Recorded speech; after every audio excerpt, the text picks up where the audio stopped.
নাহমাদুহু নুসাল্লি আলা রাসূলিহিল কারীম। আউযু বিল্লাহি মিনাশ শাইতানির রাজীম। বিসমিল্লাহির রহমানির রহিম।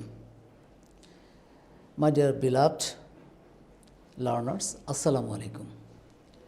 আজকে আমি যে বিষয়টা নিয়ে আলোচনা করতে চাই সে বিষয়টা হচ্ছে tense, the easy way of understanding tense. Tense বোঝার সহজ উপায়। টেন্স ইংরেজিতে কেউ যদি ইংরেজি শিখতে চায় তাহলে টেন্স শেখার কোনো বিকল্প নেই। টেন্স ভালোভাবেই শিখতে হয়। আর যারা টেন্স বুঝতে পারে না বা শিখতে পারে না তারা ইংরেজি গ্রামারের উপরও দক্ষ হতে পারে না, এবং ইংরেজিতে যদি কথা বলতে চায় তাও তারা বলতে পারে না। তাই সর্বপ্রথম আমাদেরকে, আমি এর আগে অনেকগুলো ক্লাস নিয়েছি, আপনারা দেখেছেন। এর আগেও আমি প্রায় 7টা ভিডিও ছেড়েছি। সেই ভিডিওগুলোতে আমি বলেছি যে ইংরেজি শেখা, বেসিক ইংরেজি শেখা, ইংরেজিতে কথা বলা শেখার 3টি পদ্ধতি। সেই 3টি পদ্ধতির প্রথম হচ্ছে 8 সাবজেক্ট, দ্বিতীয় হচ্ছে 4 টাইপস অফ সেন্টেন্স, এবং তৃতীয় হচ্ছে 8 টেন্স। এটা হচ্ছে ইংরেজিতে কথা বলা শেখার জন্য। আর বেসিক ইংরেজি শেখার জন্য তো 12টা টেন্সই আপনাদেরকে জানতে হবে, বুঝতে হবে, শিখতে হবে। তো এর আগের ক্লাসগুলোতে আমি বি ভার্ব, হ্যাভ ভার্ব নিয়ে কথা বলেছি। আজকের ক্লাসে আমি টেন্স নিয়ে আলোচনা করতে চাই, এবং কত সহজেই টেন্সকে বোঝা যায় আমি নিজে গবেষণা করে এই ব্যাপারটা আমি আলোচনা তৈরি করেছি। চলুন আমরা এখন আমাদের ক্লাসে ফিরে যাই, এবং সেখানে আমরা সরাসরি আলোচনা করব কিভাবে টেন্সকে সহজেই শেখা যায়। টেন্সের সংখ্যা 12টা: present indefinite, present continuous, present perfect, present perfect continuous. First, present indefinite. আমি টেন্স বোঝার জন্য প্রথমেই আমার যে পদ্ধতি সেটা হচ্ছে যে আমি 8টা সাবজেক্টেই 8টা বাক্য তৈরি করেছি। এই 8টা বাক্যর প্রথম বাক্য হচ্ছে আই ইট রাইস। আমি এক পাশে ইংরেজি লিখেছি আর এক পাশে বাংলা লিখেছি। যারা আপনারা টেন্স শেখার জন্য ইচ্ছুক তারা লক্ষ্য করুন, আমি 8টা সাবজেক্টে 8টা সাবজেক্ট লিখেছি। 8টা সাবজেক্টকে আমি ইতিপূর্ব ক্লাসে বলেছি যে 8টা সাবজেক্টকে আপনাদের মুখস্থ করতে হবে। I, you, he, she, Selim, we you, they. এই 8টা সাবজেক্ট দিয়ে অন্তত পক্ষে আমি 100 থেকে 150 ক্লাস নিব, এবং প্রত্যেকটা ক্লাসে একই সিস্টেম, একই পদ্ধতি আমি বলেছি। আর 4 টাইপস অফ সেন্টেন্সের মধ্যে প্রথমে এখানে দিয়েছি অ্যাফার্মেটিভ সেন্টেন্স, আর বাংলায় যাকে বলে হাঁ বোধক বাক্য। এই এক পাশে আমি দিয়েছি ইংরেজি, আর এক পাশে দিয়েছি বাংলা অর্থ। আই ইট রাইস, আমি ভাত খাই। ইউ ইট রাইস, তুমি ভাত খাও। হি ইটস রাইস, সে ভাত খায়। শি ইটস রাইস, সে ভাত খায়। Selim eats rice, we eat rice, আমরা ভাত খাই। দে ইট রাইস, তারা ভাত খায়। সুতরাং এই যে 8টা সাবজেক্ট এখানে দিয়েছি, আই ইট রাইস, আপনি যখন কোনো কিছু আপনার ব্রেনের মধ্যে থাকবে সেইটা নিয়ে যখন আপনি চিন্তা ভাবনা করবেন তখন সেটা সহজেই বুঝতে পারবেন। এজন্য আমি প্রথমেই আমার শিক্ষার্থীদেরকে মুখস্থ করতে বলি যে 8টা সাবজেক্ট দিয়ে 8টা বাক্য আপনি মুখস্থ করে ফেলুন। I eat rice, you eat rice, he eats rice, she eats rice, Selim eats rice, we eat rice, you eat rice, they eat rice. এখানে একটা জিনিস লক্ষ্য করুন যে হি ইটস কেন হলো, শি ইটস কেন হলো, সেলিম ইটস কেন হলো। এই 3টা হচ্ছে থার্ড পারসন সিঙ্গুলার নাম্বার। তো প্রেজেন্ট ইনডিফিনিট টেন্সে যখন থার্ড পারসন সিঙ্গুলার নাম্বার হয় তখন ভার্বের শেষে এস অথবা ই এস যোগ করতে হয়। এই হিটা third person singular number, she third person singular number, Selim third person singular number, যার কারণে ইটের শেষে এস হয়েছে, ইটের শেষে এস হয়েছে, ইটের শেষে এস হয়েছে। He eats rice, she eats rice, Selim eats rice. এরপরে আসুন এই 8টা সাবজেক্টের মধ্যে আমি আগেও বলেছি 7টা সাবজেক্ট হচ্ছে pronoun subject, I you he she we you they, আর একটা হচ্ছে নাউন সাবজেক্ট। আর এই 8টা সাবজেক্টের মধ্যে প্রথম 5টা হচ্ছে সিঙ্গুলার, আর দ্বিতীয় 3টা হচ্ছে plural. I you he she Selim, this 5 ones are singular subject and next 3 ones are plural subject.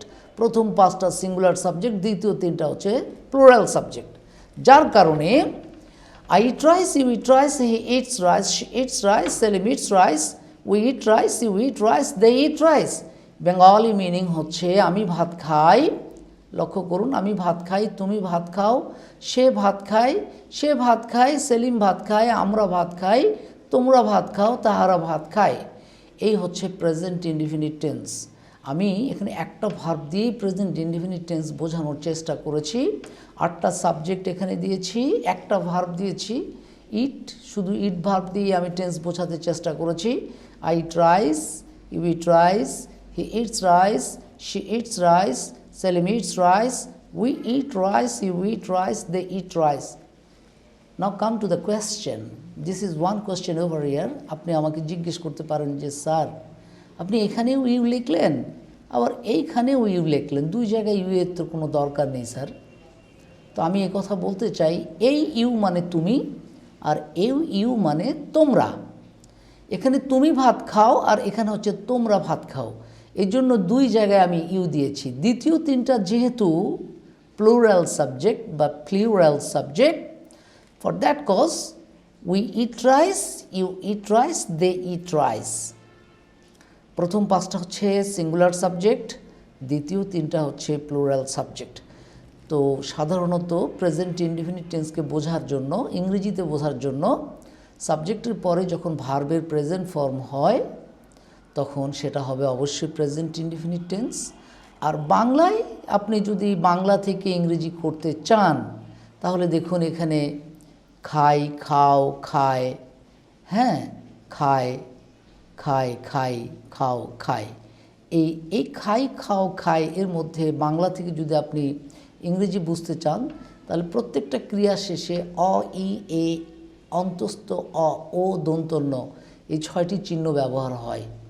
যেমন আমি খাই, এখানে রস্বই আছে, তুমি খাও, ও আছে, সে খায়, অন্তস্থ আছে, তারপর যদি তিনি দেন, তিনি খান, দন্তন্য আছে। এভাবে অ, ই, এ, অন্তস্থ অ, দন্তন্য, এই 6টা চিহ্ন যদি কখনো বাংলা ক্রিয়া শেষে ব্যবহার হয় সেটা হবে প্রেজেন্ট ইনডিফিনিট টেন্স। আবার এই ধরনের বাংলা বাক্যকে ইংরেজিতে গেলে, ইংরেজি করতে হলে সাবজেক্টের পরে প্রেজেন্ট ফর্ম বসাতে হবে, তাহলে সেটা হবে প্রেজেন্ট ইনডিফিনিট টেন্স। তা আমি যদি জিজ্ঞেস করি যে প্রেজেন্ট ইনডিফিনিট টেন্সের স্ট্রাকচার কী, কীভাবে প্রেজেন্ট ইনডিফিনিট টেন্স তৈরি করতে হয়, তখন আপনাকে উত্তর দিতে হবে যে subject I, you, he, she, Selim we you, they, এগুলোকে সাবজেক্ট বলে, এগুলোকে পার্সন বলে। এটার পরিচয় হচ্ছে এরা সাবজেক্ট, আবার এদেরকে পার্সনও বলে। তো সাবজেক্টের পরে যদি প্রেজেন্ট ফর্ম হয় ভার্বের সেটা হবে প্রেজেন্ট ইনডিফিনিট, আর যদি থার্ড পারসন সিঙ্গুলার হয় তখন ভার্বের শেষে এস বা ইএস যোগ হবে। এখানে ইট হওয়ার কারণে শুধু এস হয়েছে। আবার অন্য ভার্ব যদি গো হয় তাহলে হি গোজ হবে, শি গোজ, সেলিম গোজ হবে। এভাবে করে আমরা প্রেজেন্ট ইনডিফিনিট টেন্স বুঝতে পারি। Thank you very much.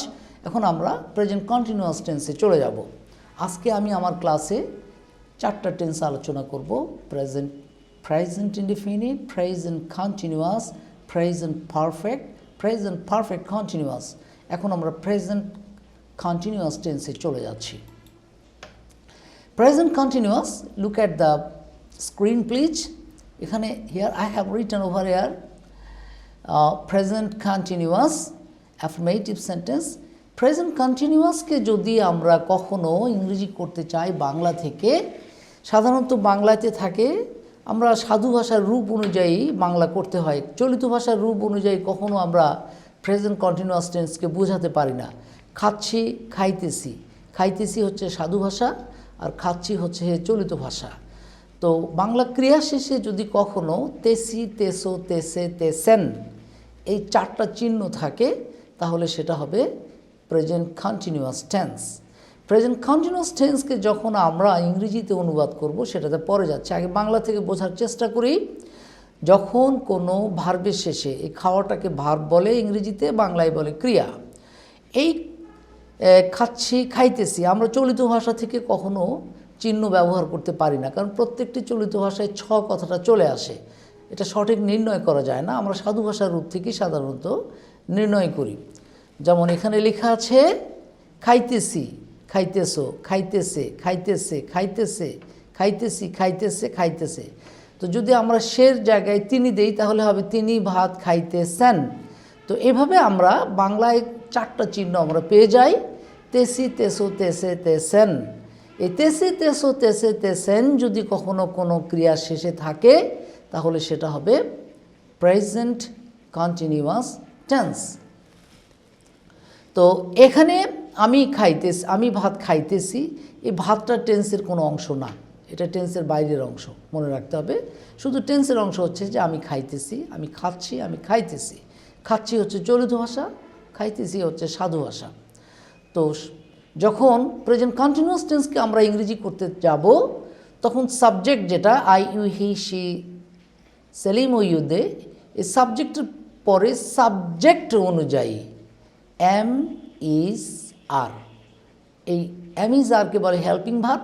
আর ভার্বের শেষে যে ভার্বই হোক সে ভার্বের শেষে আইএনজি যোগ করতে হবে। ইট হলে ইটিং, গো হলে গোয়িং, রিড হলে রিডিং, সুইম হলে সুইমিং, ক্যাচ হলে ক্যাচিং, লার্ন হলে লার্নিং।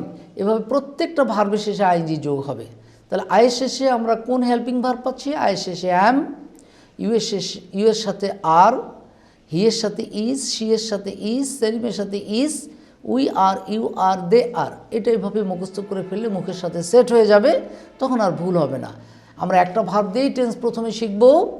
তো আমি ইট ভার্ব দিয়ে টেন্স বোঝানোর চেষ্টা করছি। I am eating rice, you are eating rice, he is eating rice, she is eating rice, Salim is eating rice, we are eating rice, you are eating rice, they are eating rice.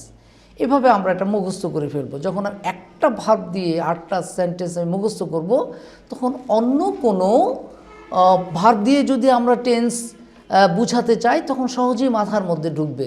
এজন্য প্রথম প্রক্রিয়া হচ্ছে খুব সুন্দর করে এই 8টা বাক্যকে মুখস্থ করে ফেলতে হবে। I am eating rice, you are eating rice, he is eating rice, she is eating rice, Salim is eating rice, we are eating rice, you are eating rice, they are eating rice. Bangla হচ্ছে আমি ভাত খাচ্ছি, খাইতেছি, তুমি ভাত খাচ্ছ, খাইতেছো, সে ভাত খাচ্ছে, খাইতেছে, সে ভাত খাচ্ছে, খাইতেছে, সেলিম ভাত খাচ্ছে, খাইতেছে, আমরা ভাত খাচ্ছি, খাইতেছি, তোমরা ভাত খাচ্ছ, খাইতেছো, তাহারা ভাত খাচ্ছে, খাইতেছে। এই হচ্ছে প্রেজেন্ট কন্টিনিউয়াস টেন্স। এভাবে করে আমরা একটা ভার্ব আমাদের ব্রেনের মধ্যে আমরা নিয়ে আসব। তারপরে অন্য যে কোনো ভার্ব দিয়েই আমরা এইটাই যদি আমরা মনে রাখতে পারি, এটাকে অনুকরণ করে অন্য যে কোনো ভার্ব দিয়ে আমি বাক্য নিজে নিজে তৈরি করতে পারবো।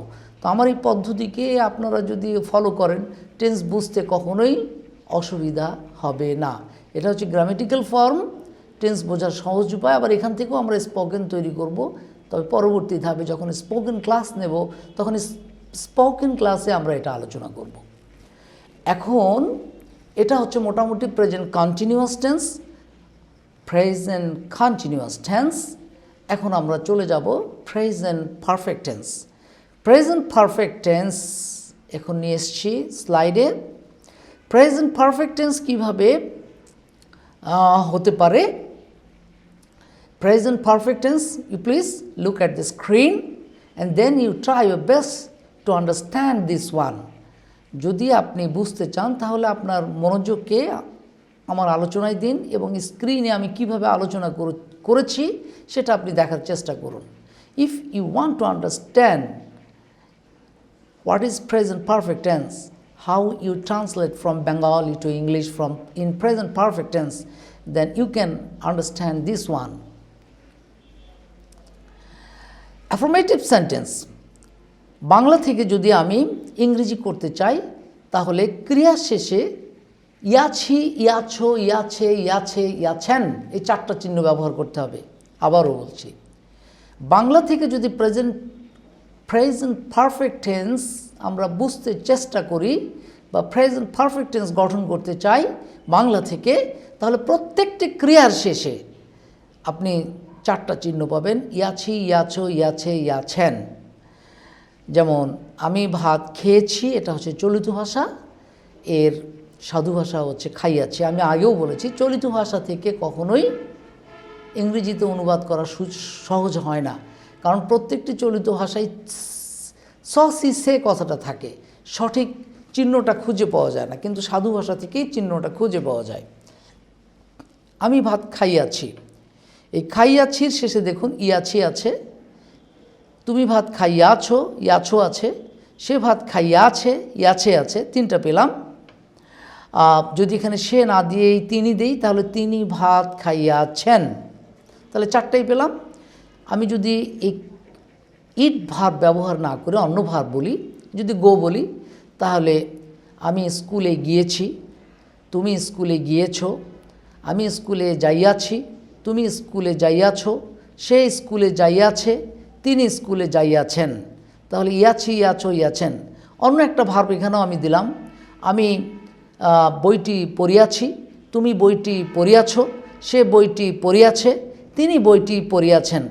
লক্ষ্য করুন, ইয়াছি, ইয়াছো, ইয়াছে, ইয়াছেন, এই চারটা চিহ্নই প্রত্যেকটি বাংলা ক্রিয়া শেষে পেলে সেটা অবশ্যই প্রেজেন্ট পারফেক্ট টেন্স হবে। তো প্রেজেন্ট পারফেক্ট টেন্স আপনি চিনলেন। এখন কিভাবে ইংরেজি করবেন? ইংরেজি করার পদ্ধতি হচ্ছে, আপনাকে প্রথমে সাবজেক্টের পরে দুটো হেল্পিং ভার্ব থাকে, একটা হ্যাভ আর একটা হচ্ছে has.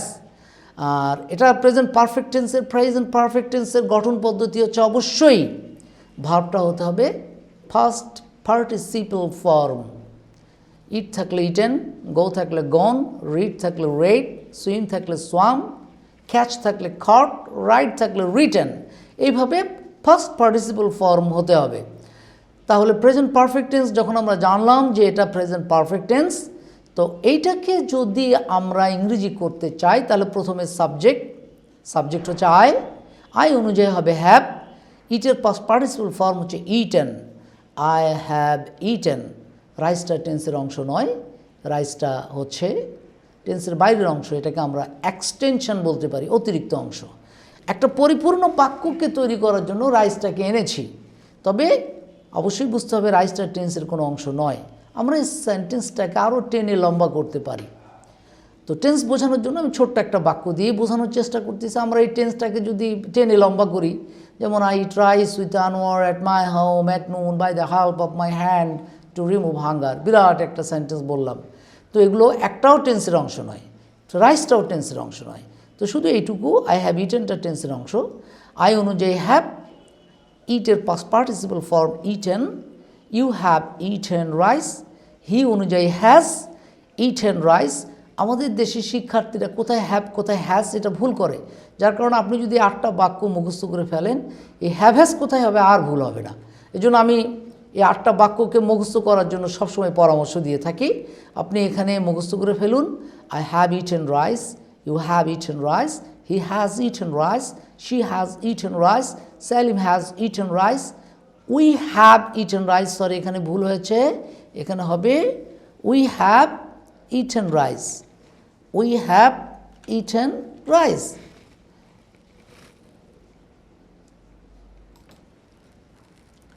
You have eaten rice, they have eaten rice. এভাবে করে কোথায় হ্যাভ এবং কোথায় হ্যাজ হয়, এই ভুলটা আমাদের দেশের শিক্ষার্থীরা বারবার করে। আমি যাদেরকেই পড়িয়েছি তাদের ভুল এটা প্রায় আমি দেখতে পাই, যার কারণে আমি একবারে 8টা সাবজেক্ট সেট করে কোথায় হ্যাভ কোথায় হ্যাজ হবে আমি সেটা দেখিয়ে দিয়েছি। কারণ এই 8টা সাবজেক্টের বাইরে আর নতুন কোনো সাবজেক্ট নাই। একটা সাবজেক্ট সেলিম আছে, সেলিমের পরিবর্তে রহিম, করিম, যদু, মধু, এরকম অনেক সাবজেক্ট হতে পারে। তো সুতরাং আমি একটা সাবজেক্টের নমুনা এখানে দিয়েছি, এই নমুনা অনুযায়ী এখানে হ্যাজ হবে he has, she has, Selim has, he, she, Selim. এই তিনটা হচ্ছে থার্ড পারসন সিঙ্গুলার, যার কারণে এখানে হ্যাজ হয়েছে। তাহলে আমরা স্ট্রাকচারটা কি পাচ্ছি? Subject plus have has plus past participle form of verb. এটা হচ্ছে প্রেজেন্ট পারফেক্ট টেন্সের স্ট্রাকচার। আমরা মুখস্থ করে ফেললে স্ট্রাকচারেরও দরকার নাই, একবারই সেট হয়ে যাবে মুখে, তখন আর কখনোই ভুল হবে না। তাহলে আমরা মুখস্থ করে ফেলি, আসুন আমার সাথে আপনারা প্র্যাকটিস করুন। You please practice with me. I have eaten rice, you have eaten rice, he has eaten rice, she has eaten rice, Salim has eaten rice, we have eaten rice, you have eaten rice, they have eaten rice. Now I'd like to discuss about present perfect continuous tense. Present perfect continuous tense R present continuous টেন্সের চিনবার উপায় একই। আমি আগেও বলেছি যে চিনবার উপায়টা সাধু ভাষা থেকে নিতে হবে, চলিত ভাষা। এখানে খাচ্ছি চলিত ভাষা, খাইতেছি সাধু ভাষা। আপনি খাচ্ছি থেকে কখনোই আপনি চিহ্ন নিতে পারবেন না, তাহলে নিতে সবগুলোর সেম চিহ্ন চলে আসে।